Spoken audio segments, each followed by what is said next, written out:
अज़ीज़ तलबा व तालिबात, आज का जो लेक्चर नंबर 9 है उसमें हम ख़तूत नवीसी के हवाले से पढ़ेंगे। उसके हवाले से कुछ ज़रूरी चीज़ें जो हैं वो मैं आपके सामने रखूँगा। ये जो लेक्चर में जो चीज़ें मैं यानी ख़तूत नवीसी आप इब्तदाई क्लासेस से ये पढ़ते आ रहे हैं, आपके लिए कोई नई चीज़ नहीं है।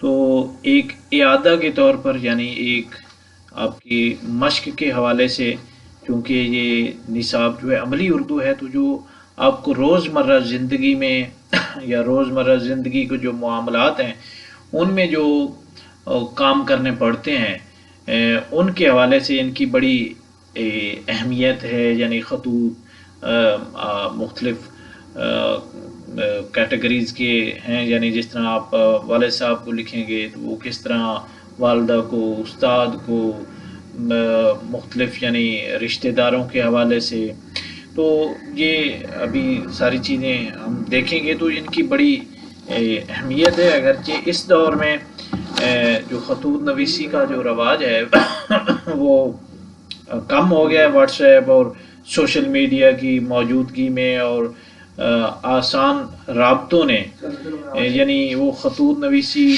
का जो एक सुनहरी दौर था उसको धुंधला दिया है।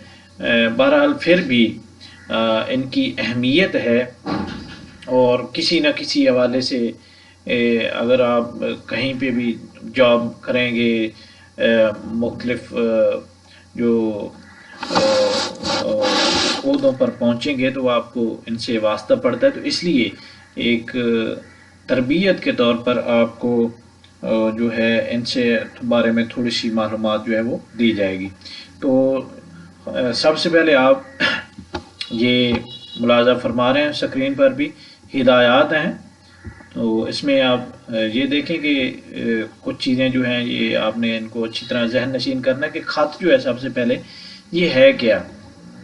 तो ख़त एक तहरीरी मुलाकात है जिससे हम अपने अपने हालात एक दूसरे को बताते हैं। इसी वजह से ख़त को निस्फुल मुलाकात कहा जाता है, यानी आधी मुलाकात।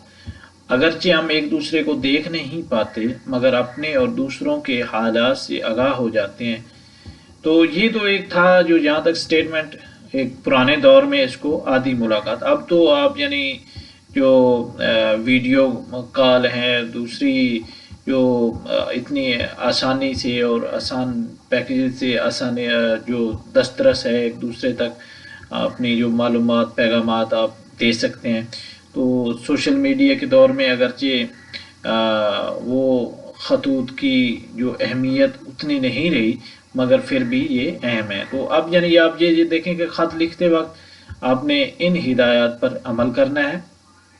मसलन ये नंबर 1, ख़त लिखते वक्त यूँ समझिए कि आप जिसे ख़त लिख रहे हैं वो आपके सामने बैठा हुआ है और आपकी बातें गौर से सुन रहा है, इसलिए उसके बड़े या छोटा होने का लिहाज रखते हुए बात करनी चाहिए।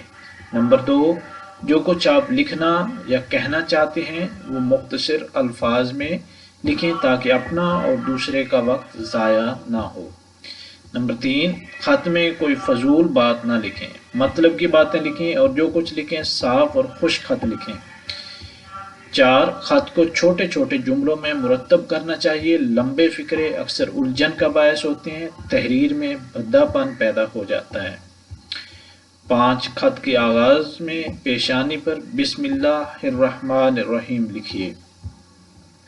6, ख़त की पेशानी के दाएं तरफ अपना मुख्तसर पता लिखिए, जैसे ये मिसाल आपके सामने है। इसके नीचे तारीख़ जो है वो कोई भी आप डाल सकते हैं।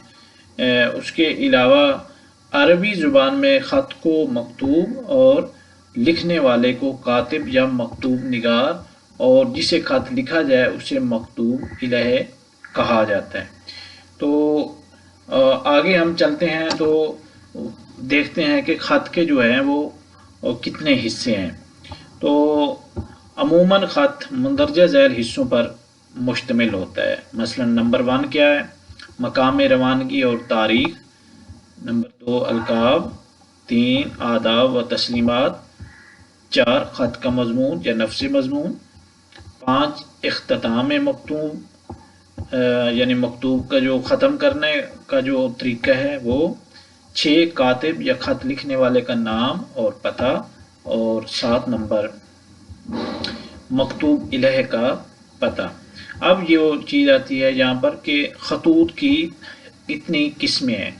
तो ये अमूमन ये 4 जो किस्में हैं वो आपके स्क्रीन पर मुलाजा फरमा रहे हैं कि नंबर 1 निजी खतूत, नंबर 2 कारोबारी खतूत, नंबर 3 सरकारी खतूत, नंबर 4 मुरासला जाती खतूत। तो अलकाब व आदाब, तो ये जो इम्पोर्टेंट चीज़ें हैं इनको आपने अच्छे तरीके से जहन नशीन करना है कि मकतूब इलह यानी मसलन मकतूब इलह, जैसा कि मैंने बयान किया है कि जिसकी तरफ यानी आप ख़त लिख रहे हैं, तो अगर वालिद है तो उसको आपने मुखातिब या लक़ब जो देना है तो वो आप यूँ कहेंगे मोहतरम अब्बा जान अस्सलाम वालेकुम, और इख्तिताम आपका बेटा। इस तरह वालदा है तो उसके लिए आप ये स्क्रीन पर मुलाजा फरमा रहे हैं, इसी तरह चचा है। इसी तरह बाकी जो रिश्ते हैं उनमें आप मुलाजा फरमाएं, ये मसलन ये चची जान को ख़त लिखना है तो आपने यूँ मोहतरमा चची जान अस्सलाम वालेकुम, और आपका नीचे आ जाएगा भतीजा।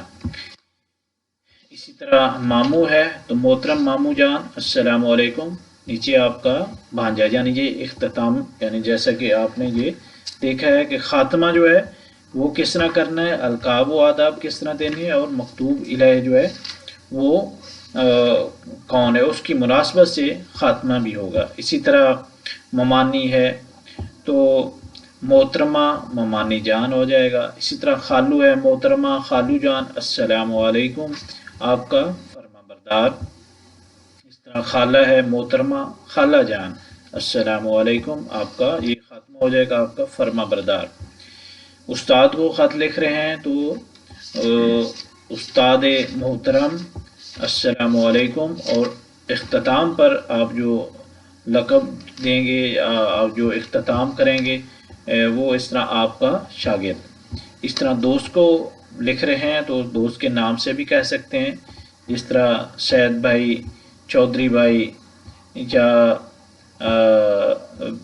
प्यारे दोस्त अस्सलाम वालेकुम, आपका सादिक ये कह सकते हैं, आपका दोस्त भी यहाँ पर कह सकते हैं, यानी इख्तिताम भी आप ये लक़ब जो है वो इस्तेमाल कर सकते हैं। अच्छा, बड़े भाई को लिख रहे हैं तो मोहतरम भाईजान अस्सलाम वालेकुम, उसके बाद आपका नन्ना भाई या आपका छोटा भाई। तो छोटे भाई को ख़त लिख रहे हैं तो उसके लिए आपने जो अलकाब देना है वो यूँ कि प्यारे भाई अस्सलाम वालेकुम, आगे अजीज़म, और इख्तिताम आप यूँ करेंगे यानी आपका दुआ गो, नीचे अपना नाम लिखेंगे।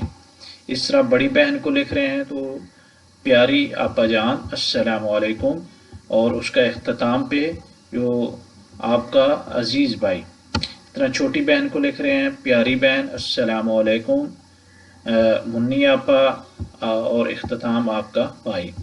सहेली को लिख रहे हैं तो अजीज़ सहेली, प्यारी सहेली, सलमा बाजी उनके यानी नाम से प्यारी उज़मा अस्सलाम वालेकुम, और इख्तिताम आपकी सहेली। और किसी अजनबी को यानी आप ख़त लिख रहे हैं तो उसके लिए मुकरमी, मोहतरमी, शेख साहब, सैयद साहब, मुकर्रम बंदा, यानी इस तरह इन तीनों में से, चारों में से कोई भी आप इस्तेमाल कर सकते हैं। उसके बाद अस्सलामु अलैकुम, और जो इख्तिताम होगा वहाँ पर आप न्याज़मंद लिखेंगे, नीचे आप नाम लिख सकते हैं, यानी उसकी मुनासबत से खाकसार लिख कर नीचे अपना नाम लिख सकते हैं। खैर अंदेश यानी पर ख़ात्मा करके नीचे अपना नाम लिख सकते हैं। इसी तरह आपका मुखलिस लिख कर बही खा खैर तलब, तो ये इन पर इख्तिताम करके आप जो है अपना जो नाम है वो लिखेंगे, और साथ ही उसके बाद अपना जो एड्रेस है वो लिखेंगे। تو یہ کچھ ہدایات تھیں جو میں نے آپ کے سامنے رکھی، تو ان کو آپ نے اچھی طرح ذہن نشین کرنا. اس کے بعد ہم کچھ عملی نمونے جو ہیں خطوط کے، جن کی اقسام دیکھیں، اس طرح دفتری خطوط ہیں، اسی طرح چٹھیاں ہیں، عرائض ہیں، اس کے علاوہ کچھ ہم رسیدیں دیکھیں گے. تو یہ تھوڑا سا اس حوالے سے دلچسپ سا سلیبس ہے، کافی چیزیں آپ نے پہلے پڑھی ہوئی ہیں، تو یہاں پر ان کا ایک اعادہ ہی ہوگا. تھوڑی سی کنسنٹریشن اور توجہ جو ہے وہ آپ دیں گے تو امید ہے کہ آپ اچھے مارکس جو ہیں وہ حاصل کر سکیں گے. تو اس کے ساتھ ہی آج کا لیکچر جو ہے وہ ختم ہوتا ہے. شکریہ.